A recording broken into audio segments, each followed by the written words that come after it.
रे कलैया, तेरी बहन जब 3 साल की थी तो उसका बुखार उतारने के लिए धामन लगा के तूने रथ खींचना चालू किया था, पर अभी तो ये बिल्कुल ठीक है। इन्हें समझाइए ना।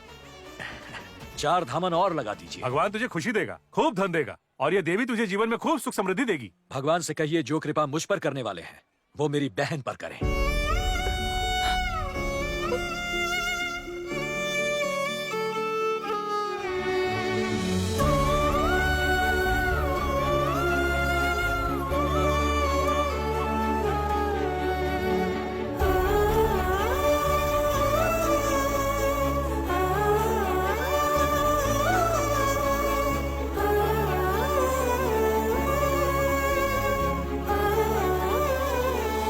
हमेशा तुम 4 धामन लगाते हो, इस बार तुम 8 धामन लगा रहे हो।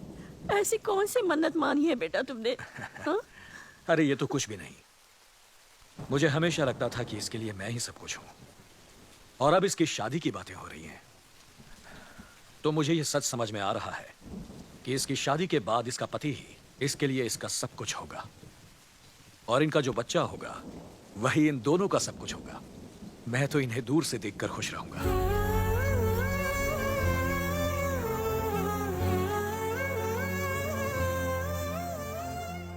जिस बहन को बचपन से लाड़ प्यार से पाल पोस कर बड़ा किया है वो किसी और की हो जाएगी। इस बारे में सोचकर ही मेरा कलेजा कटकर टुकड़े टुकड़े हो जाता है और मेरी आंखें बहने लगती हैं।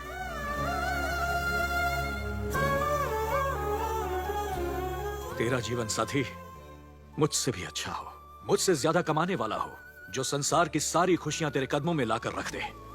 भैया, आपसे ज्यादा अच्छा और ज्यादा कमाने वाला हो सकता है भैया, पर आपसे ज्यादा प्यार करने वाला नहीं हो सकता।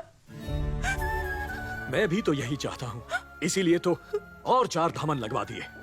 भगवान से तेरे लिए खुशियां मांगने के अलावा तेरा भाई और कर ही क्या सकता है।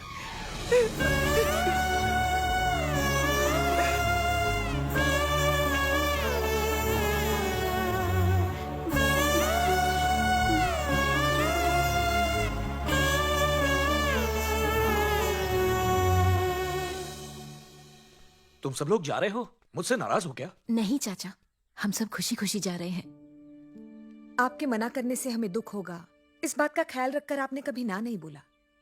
हम दोनों आपका दुख समझते हैं मामा। कल रात जब आपने लड़के के बारे में बात की तभी हम दोनों समझ गए कि आपको थंगा के लिए कैसा लड़का चाहिए। हमें ये रिश्ता नहीं तोड़ना था, इसीलिए हम दोनों इस घर में आए थे।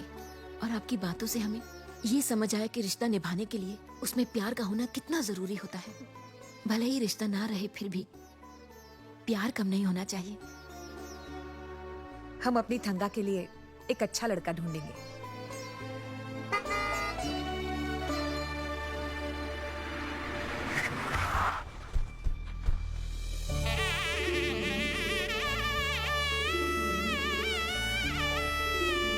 आइए आइए। घर पे दुश्मन ही क्यों ना आ जाए, उसको हंसते हुए चेहरे से अंदर बुलाने वाले तुम एक सच्चे दोस्त हो। दिल से कहता हूं, जिंदगी में बहुत आगे जाओगे। पहली बार जब तुमसे झगड़ा हुआ तो तुमने कहा था कि खुद की पहचान उसके घर और जायदाद से नहीं बल्कि उसके काम और कर्म से है, लेकिन यह बात मेरी खोपड़ी में घुसी नहीं। फिर जब वापस तुमसे मिला तो तुमने कहा कि असली खुशी किसी से छीनने में नहीं बल्कि उसको देने में होती है जिसके पास कुछ भी नहीं है। तब भी मैं नहीं समझा, लेकिन मंदिर में जब मेरी बीवी बच्चों के सामने मेरी इज्जत बचाने के लिए तुमने बार बार मुझसे मार खाने का नाटक किया, तब जाके समझा मैंने हमेशा से अपने नंगे पैर जलती हुई रेत पर रखे हैं। तुम्हारे कहने पर मैंने देना चालू किया। इज्जत करते थे, हमेशा से करते थे, लेकिन वो डर की वजह से था। पर आज वो प्यार में बदल गया है। इनकी ये नई इज्जत और प्यार मुझे रात भर सोने नहीं देती। अब जाके मैं समझा, ज्यादा डराने से डर निकल जाता है, लेकिन इज्जत वो तो ऐसी चीज है जो मरने के बाद भी कायम रहती है। उसी समय मैंने फैसला लिया, हमारी तुम्हारी दुश्मनी खत्म, अब रिश्तेदारी का वक्त है। यह रहा मेरा भाई, थल्लाकुलम गवर्नमेंट हॉस्पिटल में ये डॉक्टर है। क्या अपनी बहन का हाथ मेरे इस भाई को दोगे? ए नट्टू दुराई, रिश्ता बनाने के बहाने गला काटने आया है क्या? हैं? तुम्हारा और हमारा रिश्ता कभी नहीं बन सकता। काका, दूध की एक कटोरी में एक बूंद जहर गिरने से पूरा दूध जहरीला हो जाता है। समझाऊं दूसरे तरीके से, एक बर्तन पानी में एक बूंद पवित्र जल से भी पूरा पानी पवित्र हो जाता है। मेरा परिवार पानी जैसा है और आपकी बहन पवित्र जल। क्या सोच रहे हो कलैया?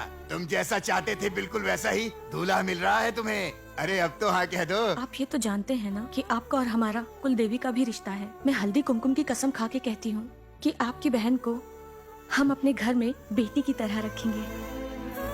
रिश्ता मांगने के लिए आया हूं। अगर देने का मन नहीं है तो साफ साफ कह दीजिए, हम सर झुका के यहाँ से निकल जाएंगे। इंसान 1000 लोगों से लड़कर जीत सकता है, मगर जो खुद से लड़कर जीतता है, अपनी गलतियां सुधार कर हाथ जोड़ सकता है, उसकी आंखों में सच्चाई की चमक होती है, जो इस वक्त तुम्हारी आंखों में है। प्रायश्चित करने वाले को तो ऊपर वाला भी माफ कर देता है, फिर मैं तुम्हें मना कैसे कर सकता हूं?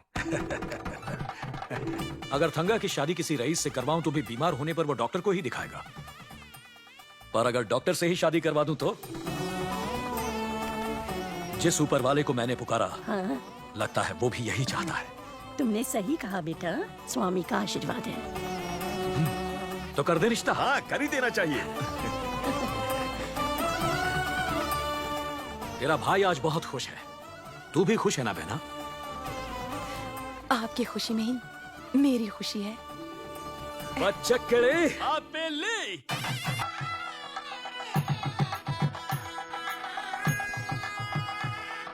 साले साहब, जल्दी से मुत्थू की दुकान से छुट्टा लेकर आइए, पूजा में जरूरत चाचा पड़ेगी। सुनिए, कंदमनुर मामा। हाँ। क्या मामा जी, पत्रिका में आपका नाम इंग्लिश में ठीक से नहीं छपा तो नाराज हो गए? जल्दी आइए वरना खाना नहीं मिलेगा। अरे सुनिए, क्या हुआ, कहाँ जा रहे हैं? फूल वाले को कह रहा था जल्दी आने को। हाँ ठीक है। हाँ, हम पीपल के पेड़ के पास है, 15 मिनट में वहाँ पहुँच जाएंगे। ओ, वहाँ तक पहुँच गए? आइए आइए, कहाँ है? पीपल के पेड़ तक। चलो चलो। फिर। कलेक्टर तहसीलदार सब पहुँच गए होंगे, ठीक है। खातिरदारी में कोई हम कमी सब ना हो। अरे संभालेंगे। क्या हुआ, आ जाओ। आप क्यों नहीं हो? कुछ नहीं मामा, मैं बस अभी आती हूँ, आप अपना काम कीजिए ना। आती हूँ।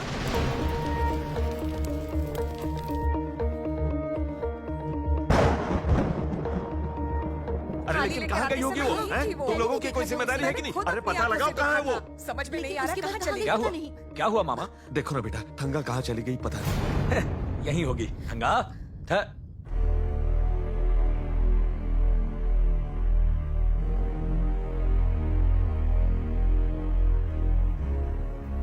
पीछे वाले आंगन में गई होगी। वहां भी देख लिया, नहीं है।